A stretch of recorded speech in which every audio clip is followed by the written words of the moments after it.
45 साल बाद स्कूल लौटे थल सेना और नौसेना प्रमुख। आर्मी चीफ बोले, इस स्कूल ने मेरे जीवन की नींव रखी। डिप्टी सीएम बोले, ऑपरेशन सिंदूर के दोनों हीरो रीवा में। रीवा के सैनिक स्कूल के पूर्व छात्र नौसेना प्रमुख एडमिरल दिनेश कुमार त्रिपाठी और थल सेना प्रमुख उपेंद्र कुमार द्विवेदी 45 साल बाद अपने स्कूल यानी रीवा के सैनिक स्कूल पहुंचे। यहां उन्होंने एक प्रतियोगी कार्यक्रम में भाग लिया। शुक्रवार को शहर में कड़ी सुरक्षा के बीच वे रीवा पहुंचे। इस दौरान प्रशासन और पुलिस हाई अलर्ट मोड में रहे।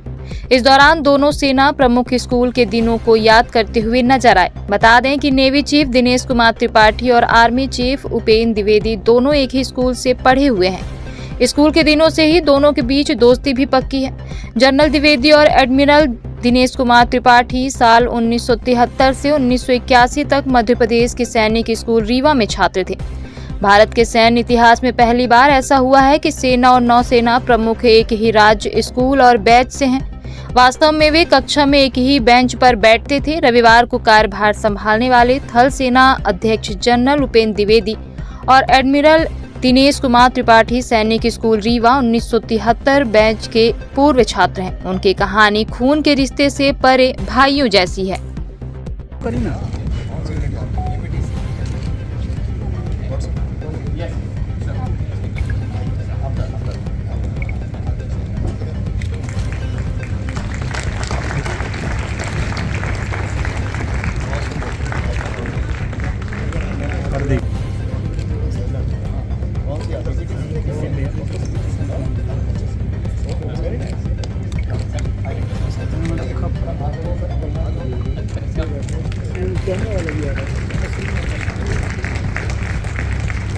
The runners up team for basketball junior.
The winners team for volleyball.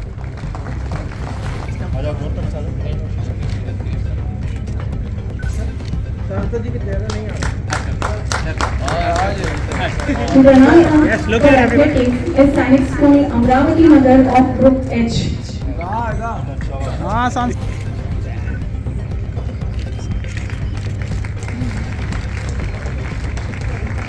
The winners for athletics is New Sainik School, Kharakheri of Group A.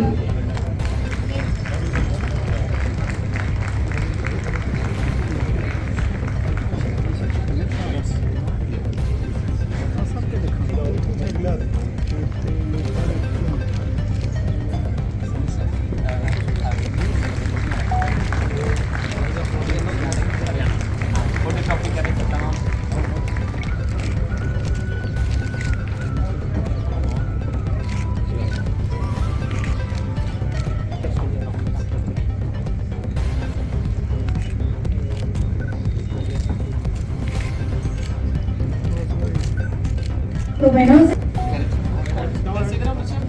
चेहरा नहीं है। और फिर कमाएं hold the trophy कर।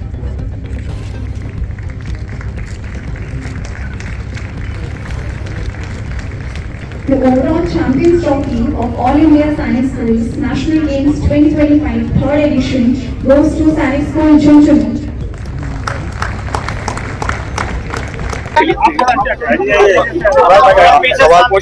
Sir, bindi की माटी से देश को क्या संदेश देना चाहेंगे?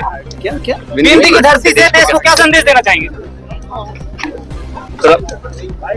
सबसे पहले तो विंध्य की धरती पर आकर मैं बहुत भाव विभोर हो रहा हूं, क्योंकि इसी धरती ने आज मुझे उस पदवी पर पहुंचाया है जिसमें पूरी भारतीय सेना का मैं प्रमुख बना।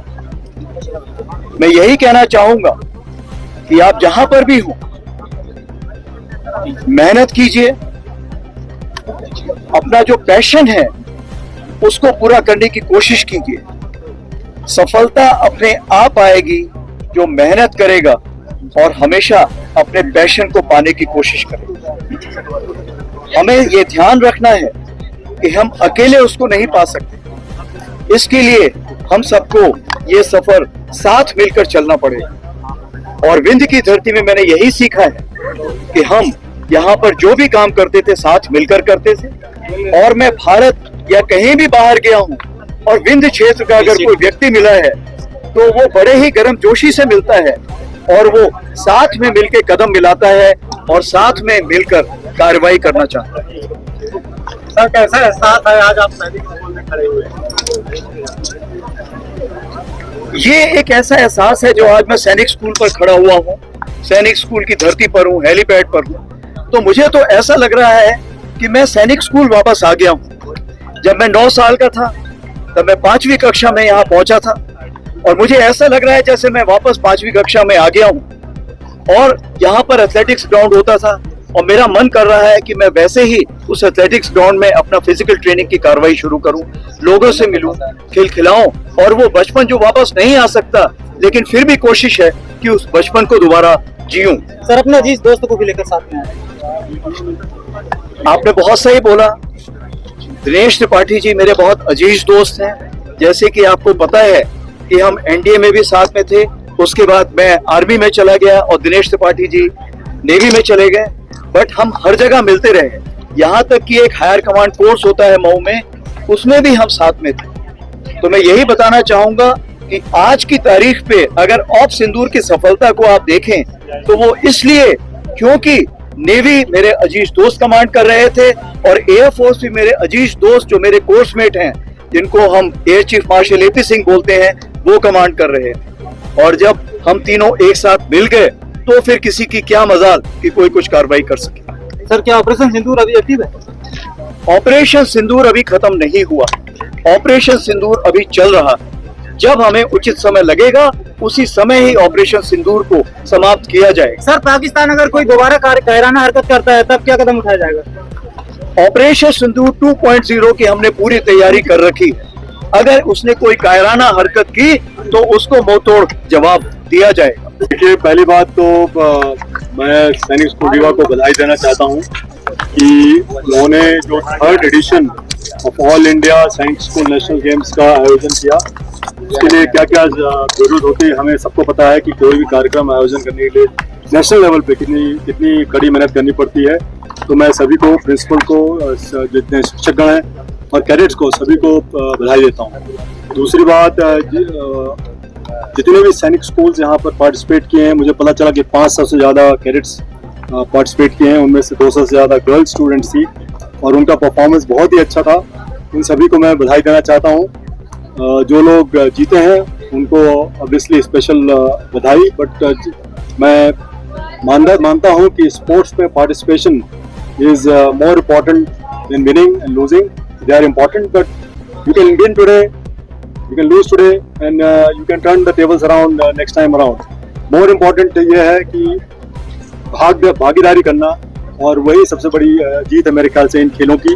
और इतने भी स्टूडेंट्स यहाँ पर आज आए हैं, ये यही मंत्र लेके जाएंगे कि हम कर सकते हैं जो कुछ हम करना चाहें, भले ही ना जीते हों। और हार में भी एक जीत होती है। तो अगर आप नहीं जीते हैं, जितने स्टूडेंट्स पार्टिसिपेट किए थे, उनको अपना दिल छोटा नहीं करना चाहिए कि अगली बार जब वो आए तो और भी परिश्रम करके आए और मेहनत करके आए, और आई एम श्योर वो अगली बार जीतेंगे और मेडल लेके जाएंगे। आपकी और थल सेना प्रमुख की यादें इस स्कूल से जुड़ी हुई हैं, क्या साझा करेंगे? जी, हम लोग यहाँ बहुत पहले पढ़ाई किए थे, करीब 40 साल से ज़्यादा, ऑलमोस्ट 45 साल हो गए हम यहाँ से निकले हुए यहाँ से। तो यादें अभी भी है कि यही स्कूल था, यही प्रांगण था, यही डिसिप्लिन था। इसी तरह के जो अभी हमें छोटे छोटे बच्चे लगते हैं, हम भी इस तरह यहाँ पर पढ़ाई करते थे। तो हम लोग जो कुछ भी आज हैं वो सब ऑब्वियसली सैनिक स्कूल रीवा की वजह से, जो हमारे शिक्षकों ने हमें पढ़ाया, हमें बताया, हमें जो गुण पैदा किए वो हमें अभी भी काम आते हैं और आगे भी काम आते रहेंगे। तो मैं सभी स्टूडेंट्स में यही बोलता हूँ कि आप अपनी जब स्टूडेंट लाइफ में अगर कुछ सीखना चाहते हैं तो this is the best time, क्योंकि इसके बाद फिर आपको इस तरह का माहौल नहीं मिलेगा जहाँ पर आपके इतने सारे मित्र आपके एक साथ हैं, और कई मित्रताएं तो पूरी ज़िंदगी भर चलती हैं। तो यही हमारी यादें हैं और हम दोनों अभी भी मित्र हैं और वो मित्रता काम भी आई ऑफ सिंदूर टाइम। सर, गिनती की धरती से देश के दुश्मनों को क्या चेतावनी देंगे? बिंद की धरती से नहीं, मैं तो नौसेना अध्यक्ष हूँ और एज डिफेंस ऑफिसर और एक राष्ट्रीय नागरिक होने के नाते मैं ये बताना चाहता हूँ कि हम देश की रक्षा के लिए पूरी तरह से सजग हैं और कोई चेतावनी नहीं है किसी को। हम तो ये बताना चाहते हैं कि हमारी तरफ कोई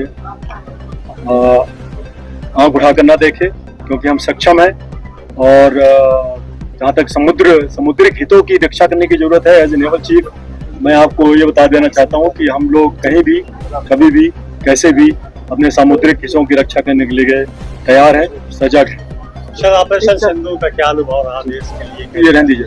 ठीक है, ठीक।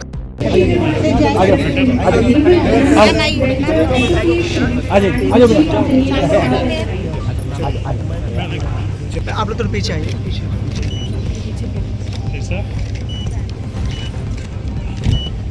बहुत धन्यवाद।